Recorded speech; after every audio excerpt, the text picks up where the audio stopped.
The original entry door of your Olathe, Kansas home should last for decades, but when it finally needs replacement, you may notice important signs.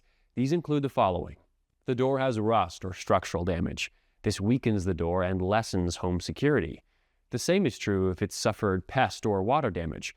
Moisture can leave the door swollen and rotting, while termites or carpenter ants dig holes in wood and compromise its integrity. Warping or cracking can mean the door does not fit in the frame properly.